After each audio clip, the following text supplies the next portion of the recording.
I know a handful of you doubted that I could make the sort of horsepower that we have, and the fact that we have a lot more on tap, the dyno shows that. But there's one thing I know all of you have doubted that I would ever do, and that's get rid of my Yabba Dabba Doo shoes. That's pedaling the car with my feet, which is at SEMA 2016, I did that. This is the end of an era. But Rob, it looks like the same car. You're right, except if you look this way. That is a floor to hide me from the ground, and it's a sad day for me, a happy day for you guys. Let me show you how it looks on the bottom, because this is a flat bottom car. Flat bottom girls make the rock and world go round. So what you see is a continuation from the front splitter and engine bay, basically a subframe area. I'm not a Lamborghini or anything, but we are making it as flat and consistently 4 inches off the ground as we can. Andrew's been making the pegs for it, and this is the beginning of the middle. So it is bent a little bit, only because obviously we're only holding it up from each end, but it is literally going to be level with the ground. So we'll also then add a panel on this side and a panel on the side closer to you guys. And the neat part is, this center one can be removed separately. All of them are independent. So this one we might run a lot without, because, hey, you know, we need to get to the engine, we need to get to something. Not only that, further from the side is going to be the side skirts. So those can also be bolted and unbolted as well. Then the very end of this will then go to a diffuser and do all the wild shit that a diffuser needs to do. Look at all the way to the front. That is just such a cool shot.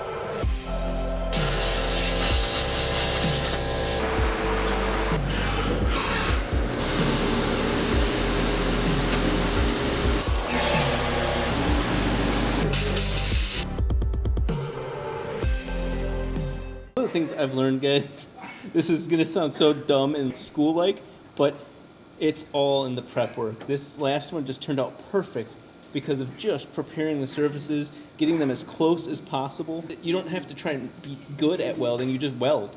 And we finally got a level to get these things level from the get-go.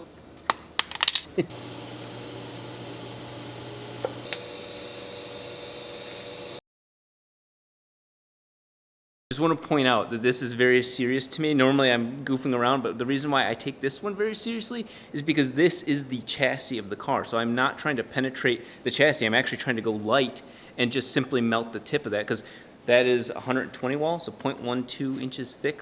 I don't need to weaken the core of my damn car. I'm on edge a little bit because I just want these hangers to work. The hangers are very light. They only have to hold on to so much. I mean, downforce is going to be considerable with the vacuum under the car. But all of this is juggling while I'm upside down with my hip thrusting and toe tapping. So I'm showing you guys the real deal. You guys can criticize it all you want. I would. But it's the situation that's happening. I'm not Isaiah.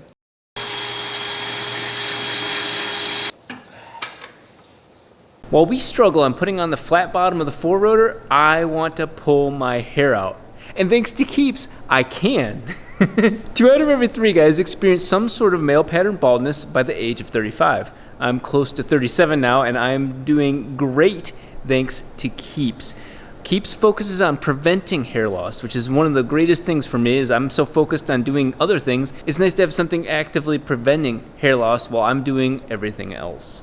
Keeps offers the only 2 FDA-approved treatments for hair loss, and you can learn and read up all about them on Keeps' website.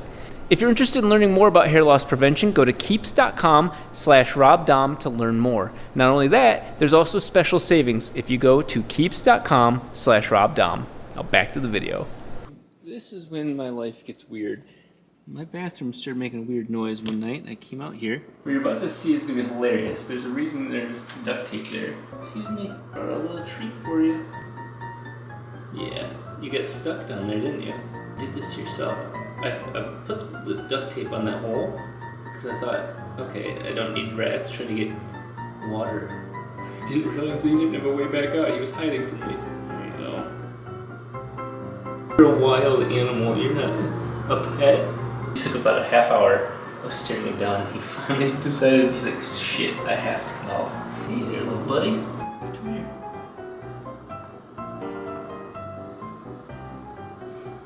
It was really adorable.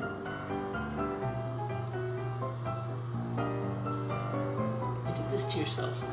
Nope. Nope. Nope.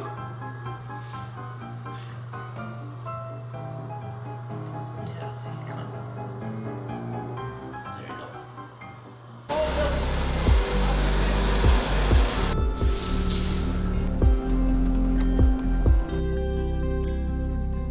It keeps heating up here. Not physically, it's actually finally cooling down. We are working on the sides of the center mount. And this is actually more the pretty, or at least cool part to see, because the center part is just flat, square, rectangular. It's gotta, if it's not that, there's obviously a problem. So we've got that core part all done up. It's each side that we wanna do now. And what's neat about that is it basically completes the belly of the car. So the whole thing kind of all connects. All the bodywork, the fenders, everything connects to these sides. They will not extend out to the side skirts. These are just the rest of the center.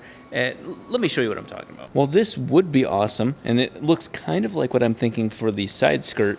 The piece is too short. So I am going to cut inside of here all the way along, including where the front fender is, and then go in where the tire is. The mounts will, of course, start here, go there, and I'm going to make sure that the mounts for the bottom also are the same mounts for the side skirts and for the fenders, sitting over there next to my beautiful toilet. The goal is multiple things at once, which has actually made it a little difficult to think about. But at the end of the day, you can see it from this angle, we'll then add a piece of metal that goes basically all the way out here and handles the turbulence between the front and the rear tires, adding to the flat bottom even more. But the flat bottom, the middle part, is what is most important. So I'm gonna try something because I want this car to be as thought out as possible. I want to actually measure both sides, this side and the other side, and cut them both at the same time. So the car is symmetrical. The centerpiece is very much centered to the car. The sides should mirror each other. Welcome to Rob Dahm's Craft Hour, where I'm your host, Rob Dahm, and you're going to learn how to build beautiful crafts like this one. This represents a giraffe, a beautiful long-necked animal found in the Serengeti. I chose metal because it's supposed to be functional and yet sleek.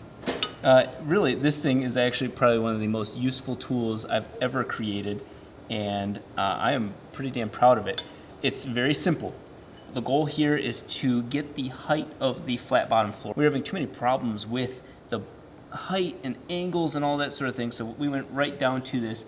And one of the things I'm using it for right now is the thing I was most concerned about, is where is the body in relation to the bottom of the car. The car has to be 4 inches off the ground. That is where the flat bottom needs to be consistently across the board.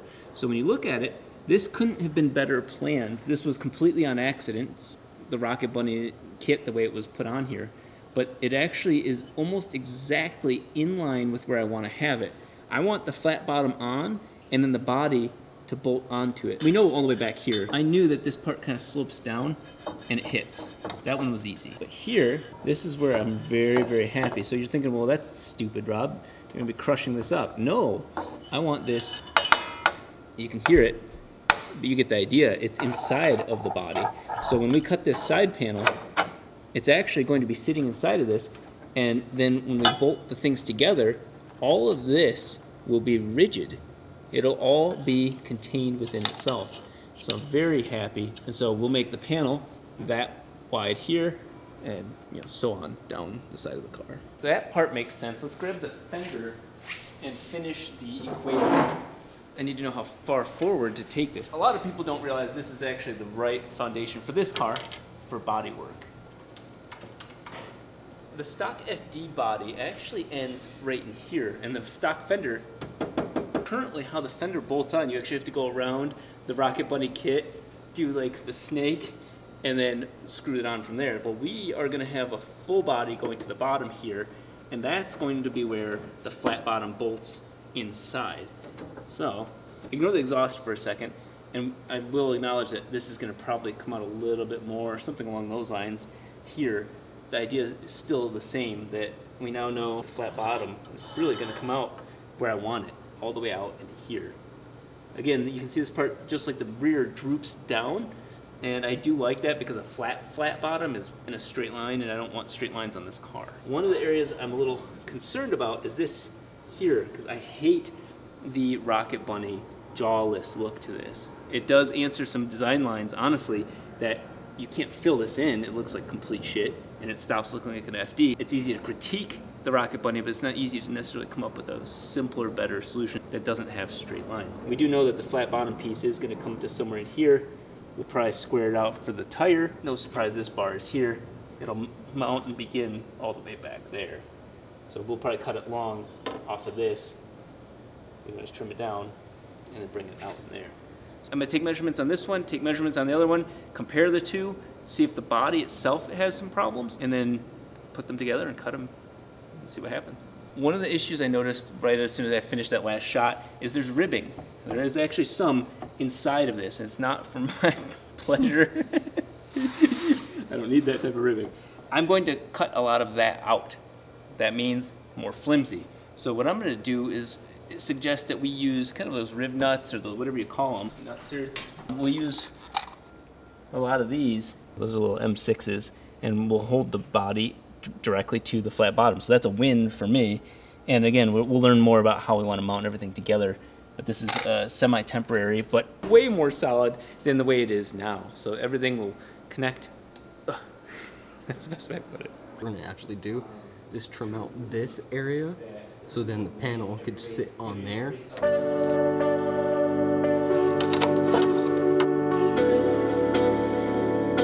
Okay, so what I'm doing right now is I measured key points in the bumper by taking this, holding it with the level height of the flat bottom, and then just hitting this like that. And then I measure the width of it from there, and so I've marked that all along the center plate. It's gonna end up looking kind of like half of a goldfish.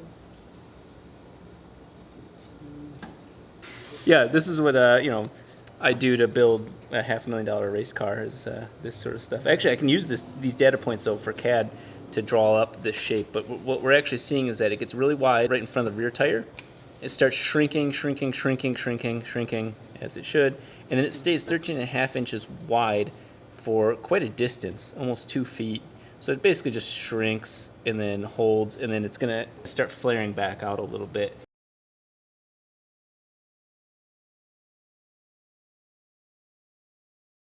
There you go, there's the shape of the underbelly of the car. Hand cameo for Joel. He came up with the idea of using it on cardboard first, so there we go. We drew a couple lines from the measurements. Yeah. So this should butt up against the center panel and rub the inside of this, hopefully. Oh, that, yeah, you have to bring the camera down here. It's sick. It is actually really... Should I come from behind? Like over there? Flat against that and perfectly behind this. We can test it on the other side. Oh my god. I think we're ready to cut both sides equivalently. This is a really cool moment. We're actually putting both of the side pieces on to make sure that they're lined up like this, side to side in relationship to the car. And then we're going to tack them together so they don't move, and then put them through the bandsaw at the exact same, split them, and now you have two parallel symmetrical pieces. Just take a look at the dream of having a car that actually is all connected.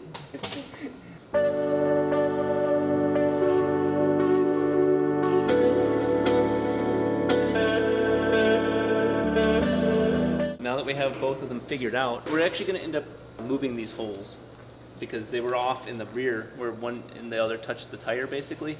They were off by about 3/4 of an inch. So we've got them both lined on the chassis, not just the tires, because the tires themselves move because of the suspension adjustment, but the actual chassis, they're now parallel. So what we're gonna do, Andrew, if you wanna grab this one and help me, we're gonna make a grilled cheese sandwich. This point right here is where we wanna line them up to, there. This is the back corner where both sides meet up with the center panel, and this is the back corner where both sides meet up with the tire. It would be 21.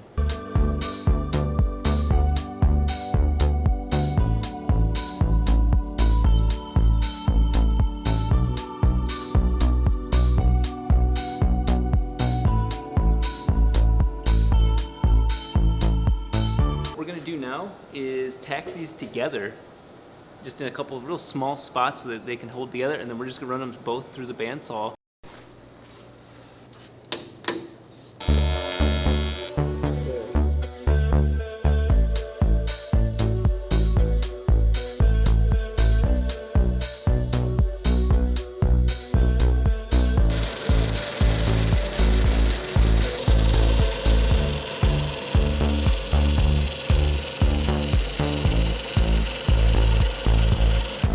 First of all, we're hearing protection. Seriously. I didn't even think about it until halfway I'm holding this, I'm like, you dumbass. Might as well break the tack off like one shot. Let's just see it happen. Is that even tacked? That's how good my tags are.